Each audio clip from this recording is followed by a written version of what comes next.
منصرف ہو، صحیح ہو۔ صحیح کسے کہتے ہیں؟ نحوی صحیح اسے کہتے ہیں جس کلمے کے آخر میں حرف علت نہ ہو، درمیان میں یا شروع میں ہو تو ہو، اس سے کوئی سروکار نہیں، آخر میں حرف علت نہ ہو، نحوی صحیح اسے کہتے ہیں، ٹھیک ہے۔ شروع میں آ جائے تو کوئی وجہ، وعدون ہے مثلا، تو یہ نحوی سے کیا کہیں گے؟ صحیح کہیں گے۔ آخر میں تو کوئی نہیں نا، اول میں ہے، فا کلمہ کے مقابلے میں ہے، تو کوئی مسئلہ نہیں ہے، ٹھیک ہے۔ یا جیسے مثلا زید ہے تو آخر میں تو کوئی نہیں نا حرف علت، ٹھیک ہے، تو اسے کہتے ہیں صحیح۔ اور صرفی صحیح کسے کہتے ہیں؟ صرفی صحیح اسے کہتے ہیں کہ حروف اصلی کے مقابلے میں حرف علت بھی نہ ہو، حمزہ بھی نہ ہو، دو حرف ایک جنس کے بھی نہ ہوں، وہ صحیح وہ ہے صرفیوں کا۔ ہم بھائیو نحو پڑھ رہے ہیں، صرف تو نہیں پڑھ رہے۔ علم نحو میں صحیح اسے کہتے ہیں جس کے آخر میں حرف علت نہ ہو، درمیان میں شروع میں ہو تو ہو۔ تو پس پہلا اعراب کیا جی؟ مفرد ہو، منصرف ہو، صحیح ہو، اس کا اعراب جو بتائے اس کا ہوگا۔ دوسرا کیا جی؟ جاری مجرا صحیح، قائم مقام میں صحیح کسے کہتے ہیں جی؟ قائم مقام میں صحیح یا جاری مجرا صحیح ایک ہی چیز ہے، یعنی جس کے آخر میں حرف علت ہو اور اس کا ما قبل ساکن ہو، اسے کہتے ہیں جاری مجرا صحیح، جس کے آخر میں حرف علت ہو اور اس کا ما قبل ساکن ہو۔ جیسے جی دل ون، زابی یون، آخر میں ہے نا حرف علت، ایک میں وا ایک میں یا، ما قبل کیا ہے؟ ساکن ہے، اسے کہتے ہیں جاری مجرا صحیح، صحیح کا قائم مقام۔ سوال جی، اس کو صحیح کا قائم مقام جی کیوں کہہ رہے ہیں جی؟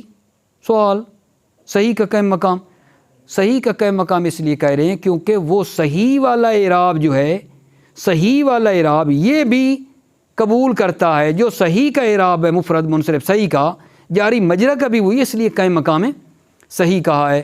اور تیسرا کیا تھا جی؟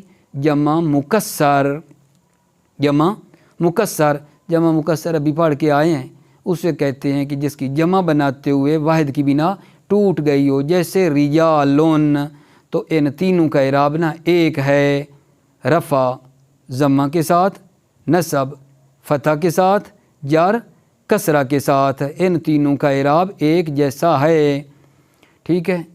یہاں جب میں تو مطلب یہ ابتدا میں پڑھ رہا تھا نا، ٹھیک ہے، تو میرے لیے تو یہ میں عزیزوں کی خدمت میں عرض کر دوں مبہم ہو جاتا تھا، ٹھیک ہے، کہ یہ رفعی حالت آگے نا مثلا کہے گا، ٹھیک ہے، جانی، ٹھیک ہے، کہتے ہوئے کہ جانی زیدن و دلون و رجالن، رفعی حالت میں، اور نصبی حالت میں رے تو زیدن و دلون و رجالن، ٹھیک ہے، اور جری مرر تو بزیدن و دلون و رجالن۔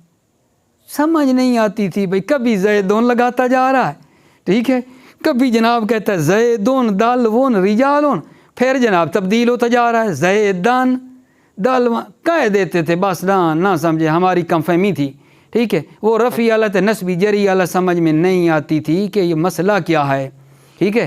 اب حقیر فقیر تجربے سے گزرا ہے، آپ کو میں بتا رہا ہوں، ذرا اس بات پہ دھیان دیں، جب بات ہو رہی ہے نا جری حالت کی، ٹھیک ہے، وہ کیا ہے؟ رفعی حالت کیا ہے، نصبی حالت کیا ہے، ٹھیک ہے، تاکہ اگلے اعراب پہ ہم دھیان سے لے سکیں۔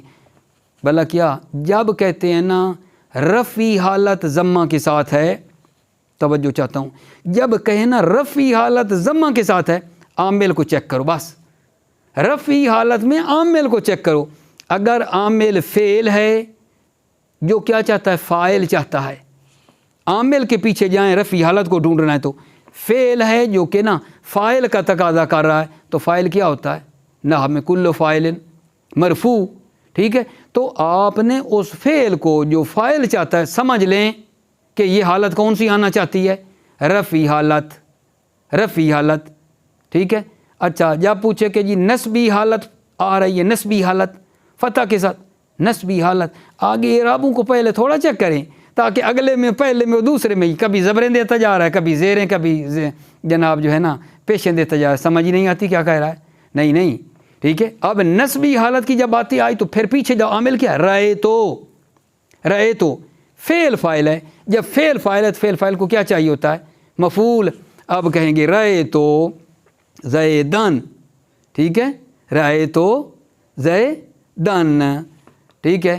مثلاً بعد والی مثالیں بھی آ جاتی ہیں، دل ون و رجالن ساری، ٹھیک ہے. تو رائے تو فعل فاعل تھا، مفعول چاہیے تھا حالت نسبی، یہ مراد ہے. حالت جری پیچھے عامل کو دیکھو، آگے چھوڑو، پیچھے جانا ہوگا. مرار تو بے، ہاں بھائی ہاں بے لگ گیا، حرف جارہ با لگ گیا. مرار تو بے زیدن، ٹھیک ہے. ودل ون ورجالن، امید تو ہے کہ یہ رفعی حالت، نسبی حالت اور جری حالت میں نا ہمیں اشتباہ نہیں ہوگا. رفعی حالت ڈھونڈنی ہے، عامل کو چیک کرنا چاہتا کیا ہے. نسبی حالت عامل کو چیک کرو یہ کیا تقاضا کر رہا ہے. جری حالت میں اس کی عامل کو دیکھ کے فیصلہ ہو جاتا ہے، ٹھیک ہے. اب آ جائیں جی بحث، میرے خیال میں زیادہ طولانی نہ کریں. وہ یہ ہے کہ آج ہماری بحث اس میں تھی کہ اس میں متمکن کی اعراب کے لحاظ سے 16 قسمیں ہیں، جن میں 3 ہم نے ابھی پڑھے ہیں. وہ کیا ہے جی؟ مفرد منصرف صحیح، مفرد ہو تثنیہ جمع نہ ہو، منصرف ہو غیر منصرف نہ ہو، صحیح ہو جس کو نحوی صحیح کہتے ہیں. دوسری پڑھی ہے کیا جی؟ مفرد منصرف صحیح کے بعد یہ ہم نے دیکھی ہے کہ جاری مجرے صحیح، جو کہ صحیح کا قائم مقام ہے، اس کی تعریف بتائی. آخر میں حرف جر ہے، حرف علت ہے، ما قبل کیا ہے؟ ساکن ہے. آخر میں حرف علت، ما قبل ساکن ہے، ٹھیک ہے. اور تیسری جمع مکسر. تینوں کا اعراب ایک کیا جی؟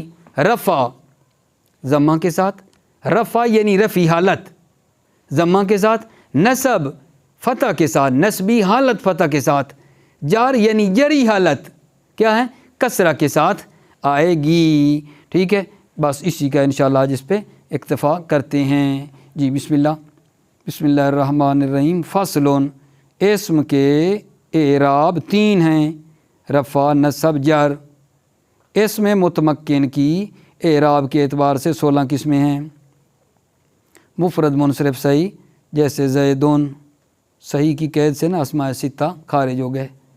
مفرد منصرف قائم مقام صحیح جیسے دالون ڈول، زبیون ہرن کو کہتے ہیں، ٹھیک ہے. جمع مکسر منصرف جیسے رجالون. ان تینوں قسموں کا اعراب حرکت کے ساتھ ہوگا. یہ کیا کہہ رہے حرکت کے ساتھ ہوگا؟ یہاں اعراب کی طرف اشارہ. اعراب کی 2 قسمیں نا میرے عزیز بھائیو، ٹھیک ہے. یا اعراب بالحرکت ہوتا ہے یا اعراب بالحروف ہوتا ہے. یعنی بعد میں بعض قسموں کا اعراب بالحروف ہے، رفعی الف واو کے ساتھ ہے، نسبی الف کے ساتھ ہے، جری یا کے ساتھ ہے. ان کے مقابلے میں یہ کہہ رہا ہے کہ اعراب حرکت کے ساتھ ہوگا، یعنی اس کے اوپر رفع نصب جر اعراب جو ہے نا اصلی وہ لگے گا. یعنی حالت رفعی ضمہ کے ساتھ، اور حالت نسبی فتح کے ساتھ، اور حالت جری کسرہ کے ساتھ ہوگی. جیسے جی جانی زیدن و دلون و رجالن، یہ حالت رفعی ہے، رفع ضمہ کے ساتھ ہے. بھلا کیسے سمجھے؟ جا سے سمجھے. جا کو دیکھا فعل ہے تو اس کو ہم نے دیکھ کے فاعل چاہیے تھا تو پڑھا حالت رفعی چاہیے جی ہمیں. ان تینوں کی حالت رفعی کیا ہے؟ ضمہ کے ساتھ ہے. جانی زیدن و دلون و رجالن، رہے تو زیدن و دلون و رجالن، یہ حالت نسبی ہے. کہاں سے؟ رہے تو سے لگا پتہ میں. رہے تو فعل فاعل ہے اور فعل فاعل کو مفعول چاہیے، لہذا حالت نسبی.